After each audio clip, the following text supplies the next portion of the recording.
나약한 인간에게 세상은 불가능한 것들로 가득 채워져 있습니다. 그리고 그러한 상황 속에서 우리는 얼마나 쉽게 낙심하고 절망하는 일들이 벌어지는지 모릅니다. 우리 가운데 이런 의문에 쌓일 때가 많습니다. 만약에 하나님이 계시다고 하면 어떻게 악인이 득세를 하고 의인들이 고난을 받을 수가 있느냐고. 어떻게 하나님이 계시면 이렇게 부조화적인 현상들이 사회 속에 가득 찰 수가 있느냐고. 우리는 지난 주간에 말레이시아 항공이 이렇게 비행 중에 어느 단체에서 쏜 건지는 아직 명확하지는 않지만 미사일의 요격을 받아서 그 비행기에 타고 있던 승무원들과 탑승객들이 전멸했던 그런 아주 아픔의 뉴스를 접했습니다. 오늘 아침에 예배를 드리기 위해서 교회를 나오기 전에 잠깐 뉴스를 봤더니 그 탑승자들 가운데 에이즈를 퇴치할 수 있는 굉장히 저명한 의사들이 그 안에 타고 있었고 그분들이 다 이렇게 세상을 떠났다고. 그래서 세계 에이즈 학회에서 염려하는 게 거기에 아마 치료제도 있을지 몰랐을 텐데 그 에이즈 퇴치의 그런 것들이 많이 연기가 되고 퇴보가 되지 않겠느냐고. 우리는 이 사회 속에서 또 이 세계 속에서 펼쳐지고 있는 그런 우리가 이해할 수 없는 일들 앞에서 과연 하나님이 계시면 그런 일이 일어날 수 있겠느냐고 의문에 쌓일 때가 종종 있습니다. 영국의 신학자인 토마스 맨톤이라고 하는 분이 이런 말을 했습니다.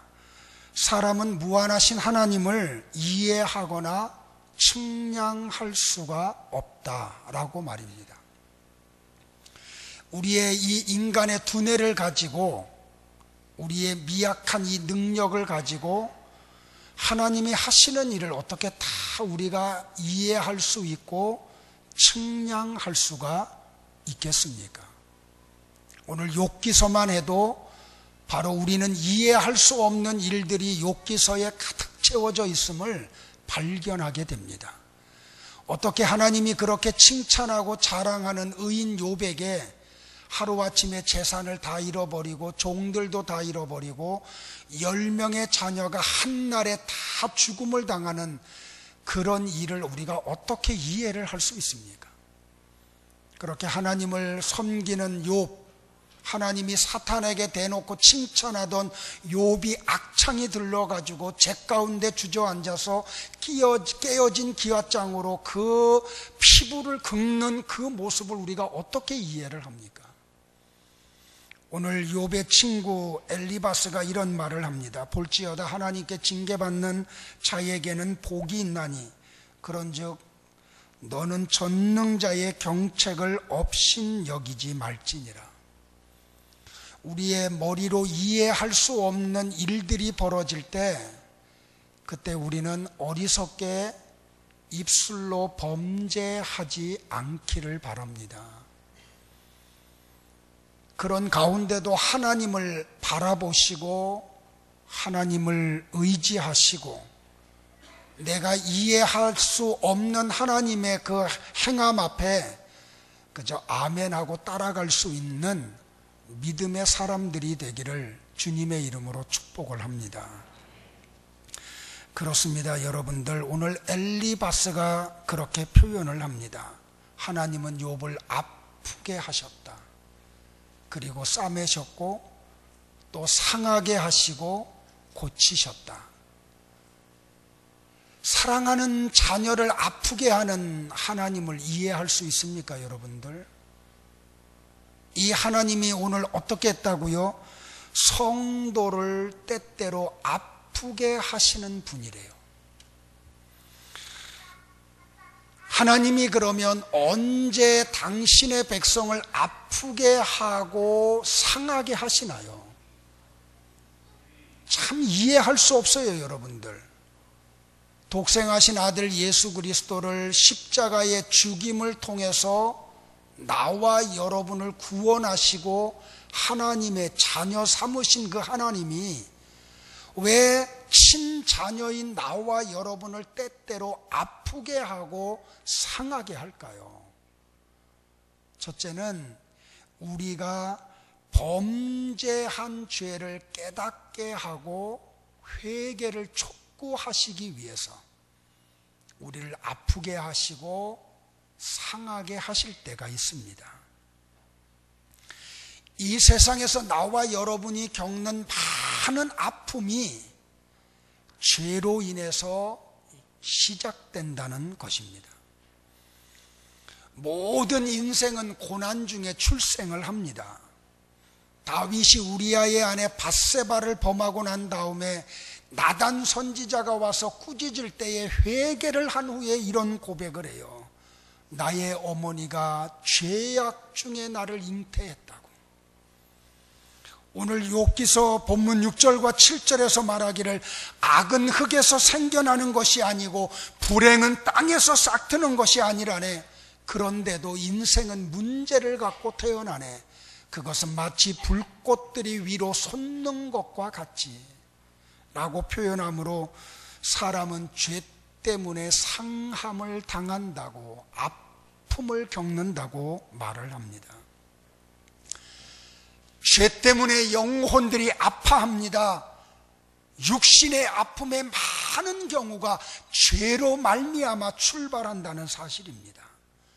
죄가 우리를 아프게 하고 죄가 우리를 상하게 한다는 말입니다.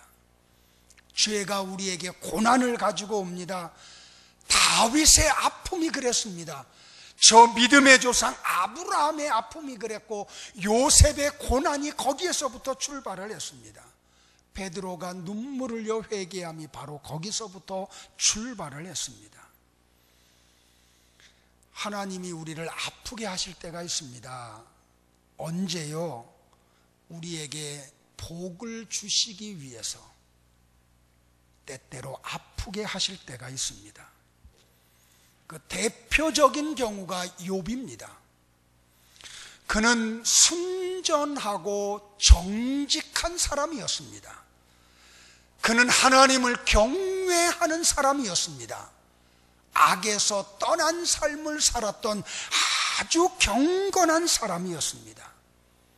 사탄이 세상을 두루 다니고 난 다음에 하나님 앞에 왔을 때 하나님이 사탄에게 대놓고 칭찬했던 사람이 욥입니다. 네가 어디 갔다 왔느냐고. 예, 하나님, 내가 세상을 두루 돌아다녀 보고 여기 왔습니다. 그때 하나님이 그 사단에게 말하기를 너 동방에 있는 욥을 보았느냐? 그와 같이 순전하고 정직한 사람을 본 적이 있느냐? 그가 나를 경외하고 악에서 떠난 삶을 사는 사람임을 너 보지 않았느냐?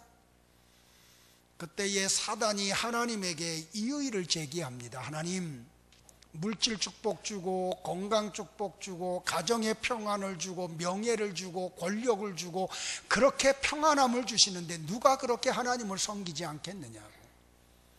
하나님이 그때 모든 것을 사탄에게 허락을 합니다. 그래서 하루아침에 재산이 다 날아가고 종들을 하루아침에 다 잃어버리고 10명의 자녀를 다 잃어버리는 아픔 속에 들어가고 맙니다. 그때의 사랑하는 부인이 옆에 와서 욥에게 말합니다. 저주하라고. 하나님이 당신을 사랑하면 이런 일이 이뤄질 수가 있느냐고. 그때 욥이 뭐라고 고백을 합니까? 여러분들, 당신이 말하는 게 참 어리석은 여자 같소. 하나님이 복을 주신 분이 하나님이면 그분이 화도 줄 수 있는 분 아니요. 그러면서 그가 어리석게 입술로 범죄를 하지 않았다고. 그리고 2장으로 넘어가면 또 사단이 세상을 두루 다니고 난 다음에 하나님 앞에 또 옵니다. 하나님이 또 욥을 칭찬합니다. 너 욥을 또 보았느냐? 그렇게 재산을 가지고 가고 그 자녀들을 데리고 가고 종들을 데리고 가도 욥과 같이 나를 섬기는 사람을 보았느냐? 사단이 또 이의 제기를 해요. 하나님, 지금까지 준 아픔은 그의 아픔이 아니잖아요. 그의 몸을 한번 쳐보라고. 그때 하나님이 또 허락을 합니다. 욥의 생명만 건들지 말고 네가 마음껏 한번 해보라고. 사탄이 와서 욥의 몸에 악창이 들게 합니다. 종기로 인해서 고통을 당합니다. 몸에 고름이 생기고 고름이 흘러서 견딜 수가 없어서 어떤 약을 써도 해결이 안 돼. 잿더미에 주저앉아 가지고 깨어진 기압장으로 온몸을 긁습니다. 그래도 욥은 여전히 하나님을 섬깁니다. 여전히 하나님을 신앙을 합니다. 그런데 성도 여러분들, 나중에 아내도 저주를 하고 친구들까지도 아프게 하는에도 불구하고 욥이 어떻게 해요? 여러분들, 변함없이 하나님을 바라보고 하나님을 의지합니다. 그때 어떻게 돼요? 42장에 가면 하나님이 욥의 공경을 돌이키시고 젊어서보다 배나 더한 그런 은총 가운데 그를 인도합니다. 때때로 하나님이 우리를 아프게 하실 때 우리가 미워서가 아니고 나와 여러분에게 더 좋은 것 주시기 위한 하나님의 손길임을 믿으시기를 주의 이름으로 축복을 합니다. 세 번째는 하나님이 언제 우리를 아프게 하십니까? 하나님의 백성들을 구원하시기 위해서 아프게 하실 때가 있어요. 다시 말하면 나에게 허락한 사명을 발견하게 하려고, 그 사명을 감당하게 하려고 하나님이 때때로 당신의 백성을 아프게 하실 때가 있어요. 대표적인 경우가 요셉이죠. 그죠? 17의 어린 나이에 하나님이 요셉에게 꿈을 줘요. 해와 달과 11별이 요셉의 별을 향하여 절을 하는 꿈을 꿔요. 그 후에 연이어 또 꿈을 꾸는데 13단의 곡식단이 요셉의 단을 향하여 절을 하는 꿈을 꿔요. 요셉은 이 꿈을 아버지 앞에서, 어머니 앞에서, 형들 앞에서 발설을 해요. 자, 여러분들, 우리가 기대하는 하나님은 어떤 하나님이에요? 우리에게 꿈을 주시고 비전을 주신 하나님은 우리를 어떻게 인도해야 돼? 그때부터 우리 앞길에 시온을 대로를 열어줘야 돼요. 명문대학에 입학하도록 지혜를 주시고 졸업을 하고 난 다음에는 좋은 곳으로 인도해서 일하게 하시고 힘을 주시고 물질을 주셔서 그 주신 꿈을 이루도록 인도하기를 우리가 기대하잖아요. 그런데 하나님이 요셉에게 꿈을 주시고 어떻게 인도해요? 형들의 시기심에다가 불을 질러. 그래가지고 돈 몇 푼 받고 동생을 인신매매시켜요. 요셉이 애굽의 노예 시장터에 물건으로 나와 있어요. 사람들이 와가지고 치아를 보고 몸을 살펴보고 서로 값을 매기고 사가려고 할 때 보디발이라는 사람이 요셉을 사가요. 노예의 삶을 그때부터 살기 시작을 해요. 여러분들, 하나님이 주신 꿈과는 전혀 관계없는 세계로 하나님이 몰고 가시잖아요. 그런데 보세요. 여러분들, 몇 년이 지나고 난 다음에 보디발 장군으로부터 조금 인정을 받아서 집사가 돼. 그런데 웬일이에요? 그 부인이 요셉을 소시탐탐 노리다가 동침을 요구할 때 그가 거절하니까 어떻게 돼요? 이번에는 죄수가 되어서 감옥에 갇히고 말아요. 하나님이 아프게 하시고 상하게 하세요. 요셉에게 주셨던 꿈과는 전혀 관계없는 먼 세계로 몰아가요. 그런데 보세요. 여러분들, 그 길이 하나님이 주신 꿈을 성취하는 길이었다는 사실을 우리가 잊지 말아야 돼요. 그 아파하는 세계 속에, 그 상함의 세계 속에 하나님의 꿈이 이루어지잖아요.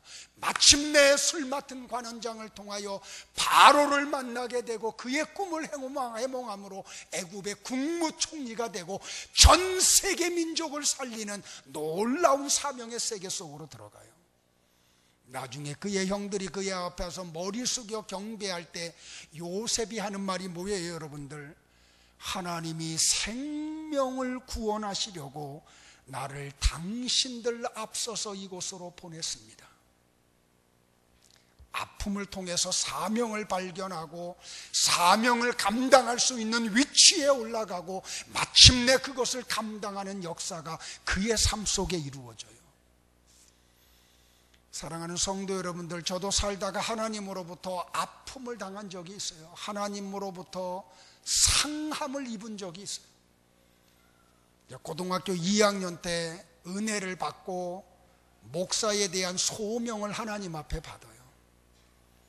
그런데 고등학교를 졸업하고 나니까 우리 형님 목사님이 전도사 때 연단을 받는 모습을 옆에서 보니까 저 길은 내가 걸어가면 안 되는 길임을 내가 눈치를 챘어요. 그래서 하나님 앞에 이렇게 기도해서, 하나님, 나에게 물질의 복을 좀 주세요. 그러면 장로가 되어서 물질로 하나님을 섬기겠습니다. 하나님이요, 내게 원하는 거는 그게 아니었어요. 이 길 걸어가라는 거예요. 그러니까 하나님이 나를 아프게 하세요. 도무지 말을 듣지 않고 사명의 길을 걸어가지 않으니까 나를 상하게 하세요. 저 죄송한데 그래서 19의 나이에 폐병에 걸려요. 의사로부터 사형 선고를 받아요. 저는 그래서 군대를 못 갔다 와서 정말 저는 군대 가고 싶었던 사람이에요. 그 환경으로부터 피하고 싶어서. 그런데 군대에서조차도 너는 안 된다고, 오면 안 된다고. 나라로부터 거절받은 사람이 저요. 그래서 남자들끼리 모여서 군대 얘기하면 저는 그냥 기가 죽어요. 그래서 살며시 그 자리 떠나요. 뭐 아는 게 있어야 얘기를 하죠. 5년 동안 기도원 생활을 해요. 그때서 하나님이 깨닫게 해요. 내가 가야 할 길이 어느 길임을. 나를 아프게 하시고 상하게 하셨던 하나님이 뭘 발견하게 하냐면 사명이 무엇인지를 발견하게 하려고, 이 길 걷게 하려고. 왜 하나님이 욥을 그렇게 아프게 하셨을까요? 신앙의 모델로 세우고 싶어서. 나와 여러분이 기대하는 신앙의 삶이 뭔가요, 여러분들? 예수 믿고 구원받고 하나님의 자녀가 돼서 교회를 출입하며 예배를 드리면 하나님이 그때부터 하늘문을 열고 막 복을 막 쏟아 부어주셔. 그래서 우리 자녀들이 다 명문대학 들어가서 장학금 받고 공부하고 우수한 성적으로 졸업을 하고 좋은 직장에 취직을 해서 아들들은 에스더와 같은 여자들 미스코리아 출신들하고 가정을 이루어서 자녀들 빵빵빵빵 나가지고 행복하게 살고, 딸들은 다윗과 같은 사람을 만나가지고 행복한 삶을 살기를 우리가 기대하지 않아요? 그런데 하나님이 항상 모든 성도들을 그렇게 인도하시던가요? 여러분의 삶을 돌아볼 때 하나님이 그렇게 해주셨던가요? 때때로 하나님이 아프게 하셔.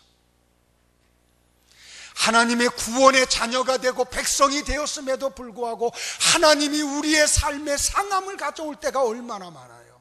왜 그럴까요, 여러분들? 이런 가운데도 하나님을 향한 눈을 흐리지 않고 믿음 잃어버리지 않는 사람이 있음을 나와 여러분을 통해서 성도들에게 보여주고 싶어서. 이게 믿음이야. 이게 참 신앙이야. 이걸 좀 주변에 있는 사람들에게 보여줘서, 그래, 믿음의 영역에 좀 들어가라, 이 세계 속에 좀 들어가라. 그래서 하나님이 나라와 여러분을 때때로 아프게 하시고 상하게 하실 때가 있음을 믿으시기를 주의 이름으로 축복을 해요. 그러면 하나님이 우리를 어떤 방법으로 아프게 하시느냐는 거예요. 오늘 저기 본문에 보니까 악인을 들어 의인을 아프게 할 때가 있어요. 우리가 기대하듯이 예수 잘 믿는 사람들이 사업이 다 형통하고 잘 되면 좋은데 때때로 악인들이 득세를 해요. 그 악인들이 의인들을 힘들게 할 때가 있어요. 오늘 성경 욥기서 1장 12절에 한번 보실래요, 여러분들? 사단이 와서 제안을 할 때 하나님이 이렇게 말씀을 해요. 다 같이 봐요. 시작. 여호와께서 사탄에게 말씀하셨습니다. 좋다. 그가 가진 모든 것에 대해 네 마음대로 시험해 보아라. 그러나 그의 몸에는 손대지 말라. 그러자 사탄은 곧 여호와 앞에서 떠나갔습니다. 욥의 공경이 누구로부터 시작이 돼요? 사탄에 의해서 이루어져요. 욥기서 2장 6절에서 다시 온 사단에게 하나님이 또다시 하는 말이에요. 다 같이 또 한번 봐요. 앞에 보고요. 시작. 여호와께서 사탄에게 대답하셨습니다. 좋다. 그를 네 맘대로 해도 좋다. 그러나 그의 생명만은 건들지 말아라. 우리가 참 이해할 수 없지만 하나님의 허락 아래 사탄에 의해서 우리가 아파할 때가 있고 상함을 입을 때가 있다는 말이에요. 두 번째는 사랑하는 사람들이 우리를 아프게 할 때가 있어요. 우리가 어려움을 당하면 사랑하는 사람들이 옆에서 위로하고 격려하고 손잡아주고 같이 눈물 흘려주고 그러면 얼마나 좋을까. 그런데 때때로 사랑하는 사람들 때문에 아파할 때가 있어요. 다윗이 병중에서 이런 고백을 해요. 나의 신뢰하는 바 내 떡을 먹던 나의 가까운 친구도 나를 대적하여 내 발꿈치를 들었나이다. 세상에요, 다윗이 그렇게 믿었던 사람들, 다윗이 주는 음식을 먹고 살았던 가까운 친구들이 결정적인 순간이 되니까 다윗을 대적하고 뒤에서 발꿈치를 물어버리고 말아요. 예수님은 마태복음 10장 21절에서 이런 말씀을 하세요. 환난 날에는 형제가 형제를, 아비가 자식을 죽는 데 내어주며 자식들이 부모를 대적하여 죽게 한다고 말씀을 해요. 때때로 사랑하는 사람들로 통해서 아프게 하시고 상하게 하실 때가 있어요. 세 번째는 질병과 물질 그리고 마음의 고통으로 인한 아픔이 찾아올 때가 있어요. 오늘 본문 19절을 한번 볼까요, 여러분들? 같이 한번 고백합니다. 시작. 6가지 환난에서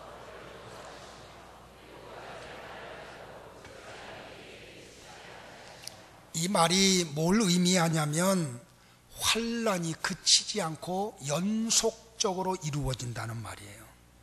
그 수를 셀 수 없고 무게를 측량할 수 없다는 말이에요. 때때로 하나님이 우리를 아프게 하시는데 물질을 다 거두어감으로 아프게 할 때가 있어요. 때때로 육신이 질병에 걸려가지고 아프게 하실 때가 있어요. 근데 성경이 여기서 끝나면 우리에게 소망이 없죠, 그죠? 근데 오늘 성경은 이렇게 말을 해. 하나님은 아프게도 하시고 상하게도 하시지만 싸매기도 하시고 고치기도 하시는 분이라고. 이 하나님 믿으시기를 주의 이름으로 축복을 해요. 자, 우리 18절을 한 번만 더 고백을 할까요? 다 같이 한번 고백을 해요. 시작.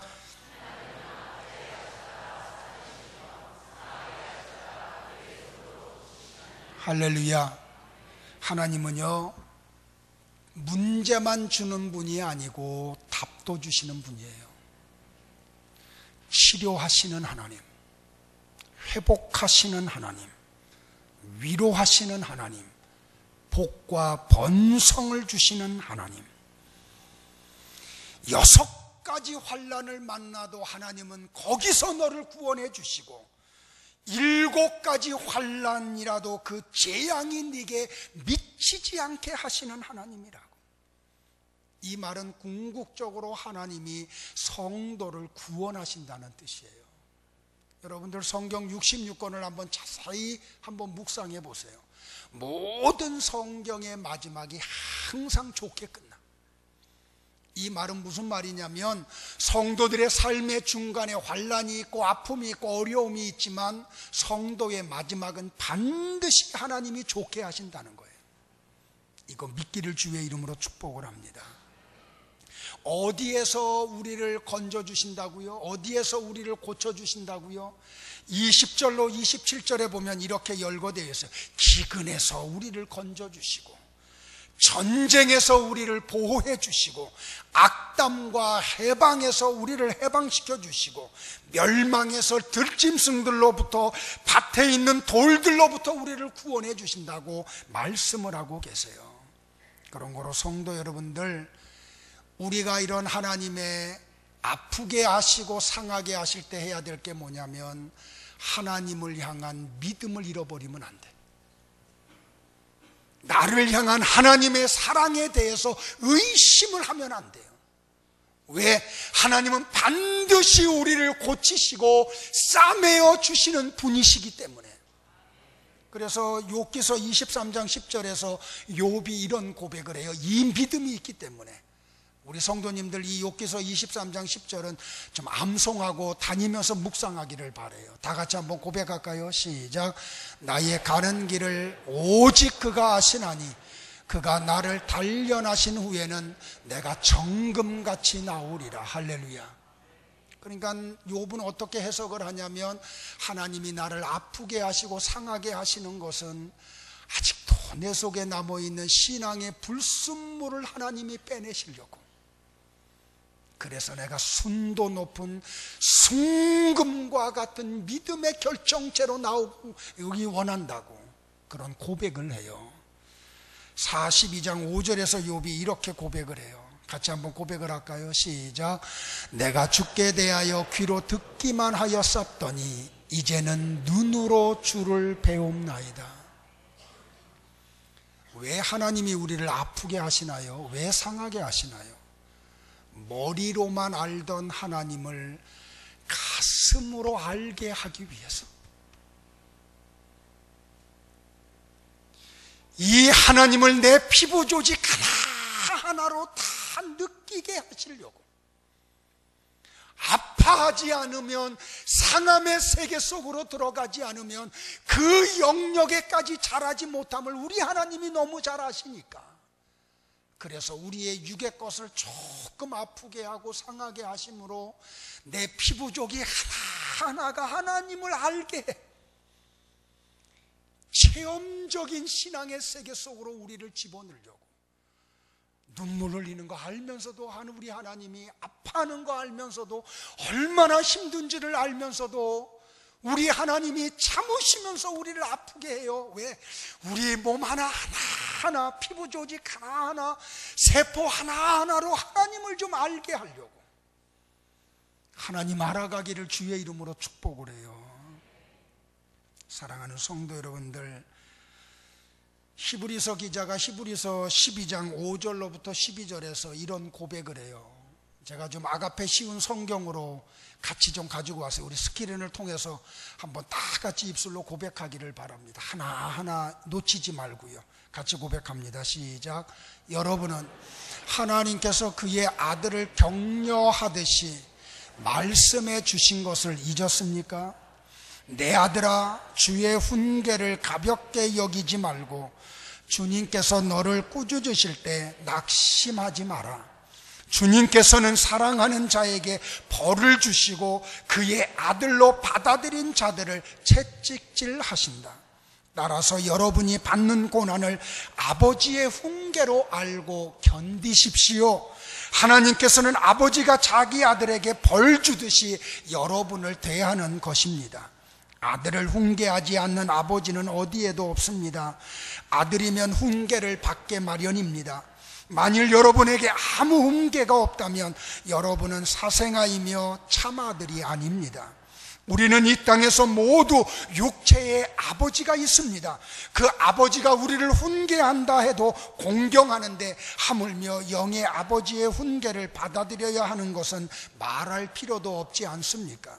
그렇게 할 때 우리는 생명을 받게 되는 것입니다.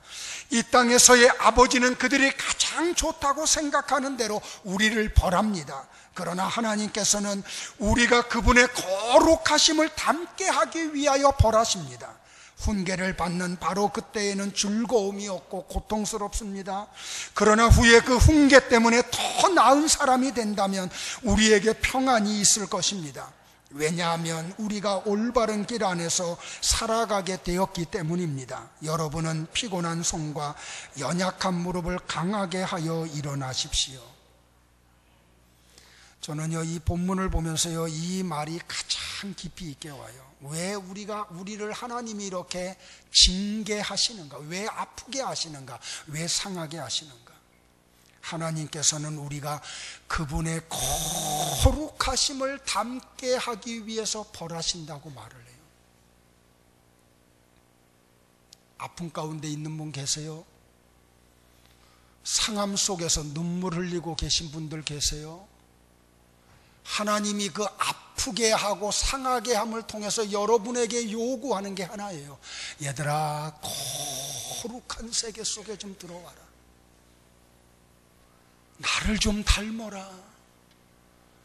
세상에 취하여 살지 말고 이 영의 거룩한 세계 속으로 너희들이 좀 돌아오기를 원한다. 내가 너를 사랑함에도 불구하고 너를 눈물 흘리며 내가 너를 아프게 하고 상하게 하는 목적이 뭔지 아니? 영의 세계 속을 좀 사모해 거룩의 세계 속으로 들어오라. 바울이 그래서 뭐라고 이야기해? 빌립보세요. 너희 안에 이 마음을 품으라고 그리스도 예수의 마음이니. 사랑하는 성도 여러분들이요, 하나님이 나와 여러분에게 원하는 세계가 있어요. 그것은 거룩한 세계예요. 세상과 나는 간곳 없고 구속한 주님만 보이는 그 세계에까지 가기를 하나님이 그토록 원하세요. 변화산상에 데리고 갔던 베드로와 야고보와 요한의 고백 속에 있었듯이 하나님 여기가 좋습니다 라고 고백했던 그 거룩한 세계 속에 여러분이 들어가기를 원해요. 왜요? 우리가 축복 속에 머물러 있으면, 번영 속에 머물러 있으면 그 세계를 사모하지 않아요. 그 세계를 바라보지 않아요. 그래서 하나님이 우리를 때때로 아프게 하시고 상하게 하세요. 왜? 야, 너희가 좀 거룩한 세계 속에 좀 와. 나와 좀 만나자. 나하고 깊은 세계 속에 좀 들어가자. 그래서 뭐라고 이야기해요, 여러분들? 우리가 하나님으로부터 아픔을 당하고 상함을 당하면 무릎이 연약해져 피곤한 손이 생기고 말아요. 그래서 우리에게 권면을 하는 거예요. 아픔 속에서, 상함 속에서 주저앉은 분들이 있습니까? 자, 일어나세요. 다시 말씀 속에 들어가세요. 성경을 펼치세요. 그 성경을 읽으세요. 무릎을 다시 세우고 기도의 자리에 나오세요. 엎드리세요. 간구하세요. 잃어버린 예배의 능력을 회복하세요. 하나님이 나와 여러분에게 원하는 세계가 그 세계예요, 여러분들. 근데 왜 아픔의 세계 속에서 주저앉아 있어요? 하나님이 원하는 세계가 그 세계인데 왜 그 세계를 사모하지 못하고 그 세계에 들어가지 못해요? 회복하세요, 여러분들. 다시 성경을 펼치세요. 성경을 읽으세요. 기도의 자리에 나오세요. 엎드려 하나님 앞에 간구하세요. 하나님이 나를 아프게 하신 목적이 거룩한 세계에 가는 건데 하나님, 나의 불순물들 다 제거해 주시고 주님의 거룩함이 내 안에 이루어지게 해 주옵소서.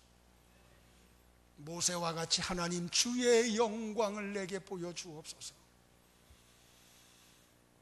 그래서 하나님이 여러분에게 그토록 원하는 거룩의 세계 속에 들어가고 그 영역에 머물러서 살아가기를 주의 이름으로 축복을 해요. 그래서 하나님이 채찍질해요. 말씀을 정리할게요, 여러분들. 영국의 물리학자인 보이드 박사가 있어요. 이분이 참 재미있는 연구 결과를 발표를 했는데 우리가 밤하늘에 보이는 행성들을 육안으로 볼 수 있는 개수가 한 10만 개 정도 된대요. 우리 육안으로 볼 수 있는 행성의 숫자가요. 그런데 전체 망원경을 가지고 볼 수 있는 이 우리 지구가 있는 이 은하계 속에 있는 별을 볼 수 있는 숫자가 몇 개 정도 되냐면 2천억 개 정도 된대요. 근데 이 전체 우주 전체 속에 있는 행성을 볼 수 있는 숫자가 어느 정도 되냐면 가장 발달한 망원경으로 어느 정도냐 2천억 개 곱하기 1,000억 개래요. 일부 때는요 산수를 잘하는 분이 몇 분이 계셔가지고 웃더라고요. 어이가 없어가지고. 그러니까 망원경으로 우주를 볼 수 있는 행성의 숫자가 2천억 개 곱하기 1,000억 개래요. 그런데요 우리가 측량할 수 없는 별들, 천체 망원경으로 측량할 수 없는 별들이 또 많대요. 여러분들, 지구로부터 달까지의 거리가 얼마나 멀어요? 그런데 이 2천억 개 곱하기 1천억 개의 행성들이 있는 이 우주의 광활함이 어느 정도 될까요? 우리 하나님이요, 그 우주를 만드신 분이에요. 그 행성들을 지금까지 정확하게 운행하고 계시는 분이에요. 그러니까 이 하나님은 광대하신 하나님. 구약 성경의 선지자들이 이 하나님을 발견하는 순간, 야, 이 하나님은 내가 상대할 분이 아니야. 이 하나님은 굉장히 광대하신 분이에요. 그런데 여러분들 보세요. 이렇게 광대하신 하나님이 우주계에 있는 2천억 개 곱하기 1천억 개 이상 되는 행성들 속에 아주 작디 작은 지구를 상대를 해요. 이 지구 속에 있는 조그마한 땅덩어리 대한민국에 있는, 거기에서 또 파주에 있는 나 티끌만도 못한 나를, 그 광활하신 하나님이 나를 상대해 주세요. 여러분들, 이 하나님을 여러분들 아세요? 그 하나님은요, 지구를 상대할 그런 하나님이 아니에요. 너무 위대하시기 때문에, 너무 광대하시기 때문에. 그런데 그 하나님이요, 그 행성들 가운데 지구를 상대하시고, 지구 속에 있는 200여 나라 가운데 대한민국을 상대하시고, 70억 명이 넘는 사람들 가운데 나를 상대하세요. 그 하나님이 나를 사랑하신대요. 그 하나님이 나를 찾아오신대요. 그런데 우리가 얼마나 웃기냐면요, 그 하나님을 안다고 얘기를 해요. 그 광대하신 하나님이 앞에서 우리가 오만 불순한 말들을 하고 행동을 해요. 얼마나 무지하면, 얼마나 무지하면. 그 하나님 앞에서 내가 위대한 사람이라고 하나님이 나를 왜 때때로 섭섭하게 하느냐고 그 하나님을 향하여 원망하고 불평을 해요.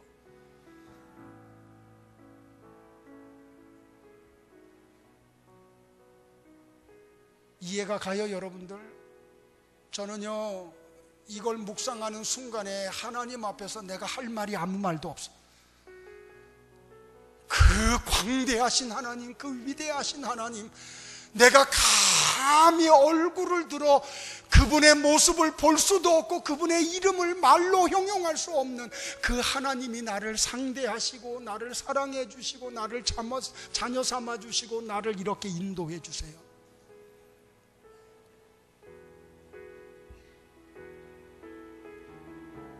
여섯 명의 미국 대통령을 배출을 하고 41명의 노벨 수상자를 배출했던 하버드 대학이 있어요. 이 대학을 존 하버드가 사제를 털어서 세워요. 근데 이 사람이 이 학교를 세운 목적이 뭐였냐면, 기독교인은 지식이 부족하면 안 된다. 이 일념 하나로 기독교인들은 지식이 있어야 된다. 하나님을 향한 지식이 있어야 된다. 한 기자가 이 하버드에게 물어봐요. 이 세계 최고의 명문대학이 된 이유를 물어요. 그때 한 교수가 이런 답변을 해요. 모든 학생들에게 영원한 생명이신 하나님과 예수 그리스도를 알게 하기 위함이었습니다. 오직 예수님만이 지혜를 주실 수 있는 분이라는 것을 알게 했기 때문입니다. 영국의 토마스 카일라일이 이런 말을 해요. 사람에게 있어서 가장 무서운 것은 행복의 결핍이 아니라 지혜의 결핍이다. 역사학자 영국의 토인비는 이런 말을 해요. 하나님이 행하시는 기이한 일은 오늘날도 일어나고 있으며 그것은 역사의 경로와 국가의 운명을 바꾸는 힘을 가지고 있다. 사랑하는 성도 여러분들, 우리의 인간의 이 두뇌로 하나님이 하시는 일을 이해할 수 있을까요? 그 하나님이 때때로 우리를 아프게 하시고 상하게 하실 때 흔들리지 마시기를 바라요. 점검해야 돼요. 내가 죄악 때문이 아닌가? 내가 무엇인가 사명을 잃어버리고 살고 있는 것은 아닌가? 하나님이 나를 신앙의 모델로 은혜와 평강교회에 세워서 성도들로 하여금 다른 고난이 올 때에 잘 믿음의 자리에 머물게 하기 위함이 아닌가? 발견하기를 주의 이름으로 축복을 합니다. 그리고 그 아픔 속에서, 상함 속에서 거룩의 세계를 보시기를 바라요. 그 거룩한 세계로 들어가세요. 거기에서 주님과 더불어 깊은 영적 교제를 나누는 하나님의 사람들이 되기를 주의 이름으로 축복을 합니다. 기도하겠습니다.